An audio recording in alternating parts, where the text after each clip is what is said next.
Everyone, welcome to my YouTube channel NCERT maths hub. आज हम बात करेंगे इस वीडियो में वर्कशीट नंबर 29 की, जो कि कक्षा 9वीं के गणित विषय के लिए शिक्षा निदेशालय राष्ट्रीय राजधानी क्षेत्र दिल्ली से रिलीज़ हुई है। आज इस वीडियो में हम पढ़ेंगे त्रिभुजों की सर्वांग समता की कुछ कसौटियाँ, जिससे हम दो त्रिभुज को हम सर्वांग सम कह सकते हैं। तो इससे पहले हम उन कसौटियों के बारे में पढ़े तो हमें पता होना चाहिए कि दो त्रिभुज की सर्वांग समता क्या होती है, दो त्रिभुज सर्वांग सम कब होती हैं। जैसे हम जनरली बात करें कि एक त्रिभुज दूसरी त्रिभुज के सर्वांग सम है, इसका मतलब क्या है कि अगर हम एक त्रिभुज को उस दूसरी त्रिभुज के ऊपर रखें तो उसको क्या करेगी, पूरा पूरा ढक लेगी। यही त्रिभुज की सर्वांग समता है। दो त्रिभुजों को सर्वांग सम करने के लिए क्या क्या कसौटियाँ होती है, क्या क्या नियम होते हैं, हम उनके बारे में आज इस वीडियो में पढ़ने वाले हैं। देखिए बच्चों, हम उन कसौटियों को समझेंगे जिनकी सहायता से हम दो त्रिभुजों की सर्वांग समता की जांच कर सकते हैं।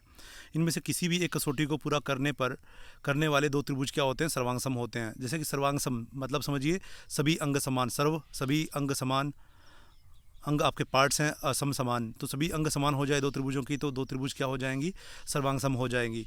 देखिए हमारे पास पहली जो कसौटी है वो आप देख सकते हैं स्क्रीन पर, जो कि है भुजा भुजा भुजा। हम बात करेंगे दो त्रिभुजों की, अगर भुजा भुजा भुजा मतलब दो त्रिभुजों की अगर तीनों भुजाएं आपस में बराबर हों तो हम कह सकते हैं दो त्रिभुजें क्या हमारे पास सर्वांग सम है। देखिए यदि एक त्रिभुज की तीनों भुजाएं दूसरे त्रिभुज की तीनों भुजाओं के बराबर हों तो दो त्रिभुजें क्या होती है, सर्वांग सम होती हैं। जैसा कि आप देख सकते हैं आकृति के अंदर हमारे पास त्रिभुज ABC है और एक त्रिभुज हमारे पास PQR है। जो हमारे पास AB भुजा है वो किसके बराबर है, इधर से आप देख सकते हो PQ भुजा के बराबर है। जो BC भुजा है वो किसके बराबर है, QR के बराबर है। और उसी प्रकार से AC जो भुजा है हमारे पास क्या है, PR के बराबर है। इसलिए दो त्रिभुजें भुजा भुजा कसौटी नियम से ये क्या हो जाती हैं, त्रिभुजें सर्वांग सम हो जाती है। तो हम किसको कैसे लिखेंगे, त्रिभुज ABC सर्वांग सम है त्रिभुज PQR के। तो ये आपका देखिए सर्वांग समता के लिए जो प्रतीक है, आपका सिंबल जो है यूज़ करेंगे दो त्रिभुजों को सर्वांग सम लिखने के लिए, आप ये सिंबल यूज़ करेंगे इस प्रकार से। दूसरी कसौटी आती है हमारे पास भुजा कोण भुजा।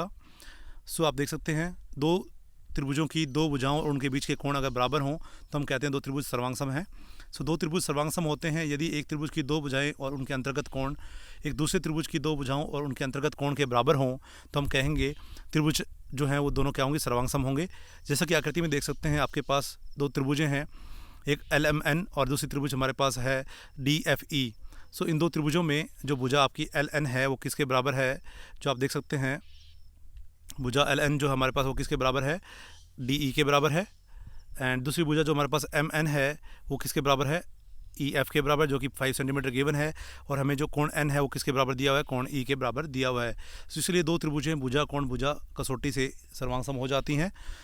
अब इसको लिखने का तरीका क्या है आपके पास, ये लिखेंगे इस प्रकार से कि त्रिभुज LMN सर्वांग सम है त्रिभुज DFE के।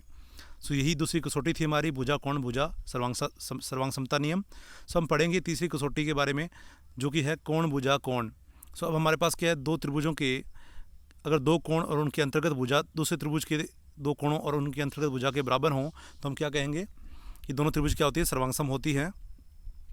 आप देख सकते हैं आकृति के अंदर हमारे पास दो त्रिभुज हैं, एक DEF है और दूसरी क्या हमारे पास QRP है।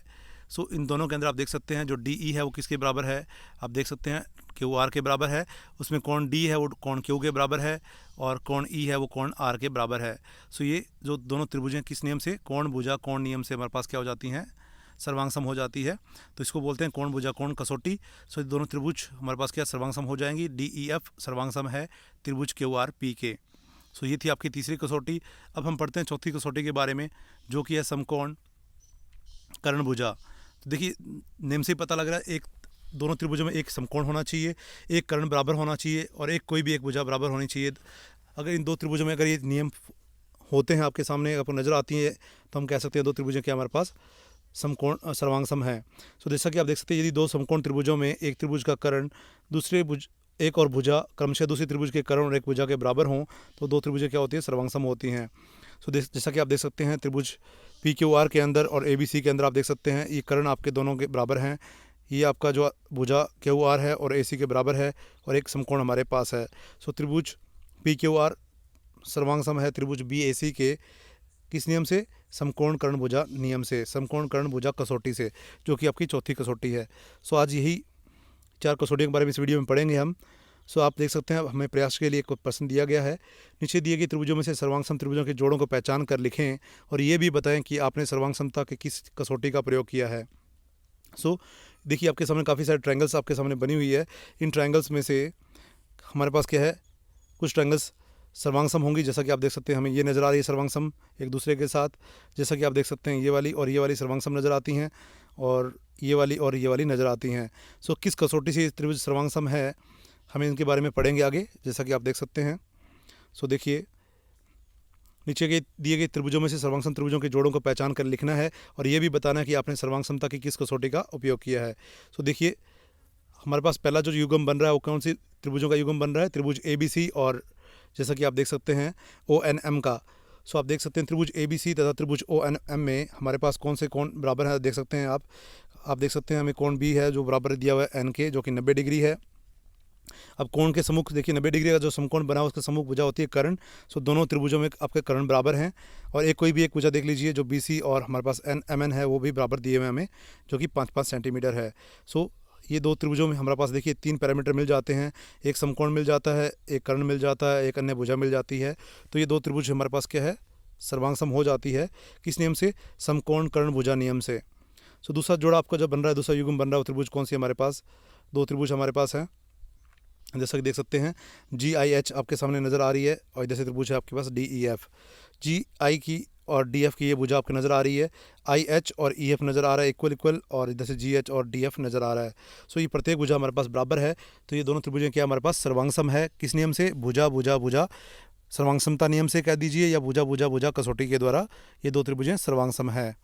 सो आगे देखते हैं हम तीसरा युग्म जो हमारे पास बनता है, वो तीसरा युग्म हमारे पास है दो त्रिभुजों का, जो कि है आप देख सकते हैं VWFZ है जो आपके पास VWZ, और दूसरी इधर से त्रिभुज आपके पास है PQR।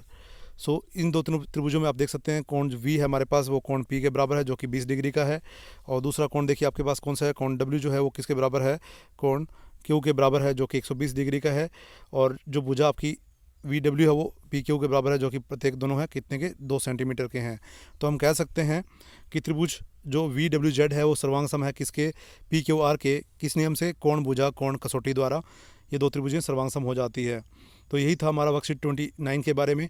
अगर आप इस वीडियो से कुछ भी सीखते हैं then please do subscribe my channel and share this video as much as you can. Thanks for watching.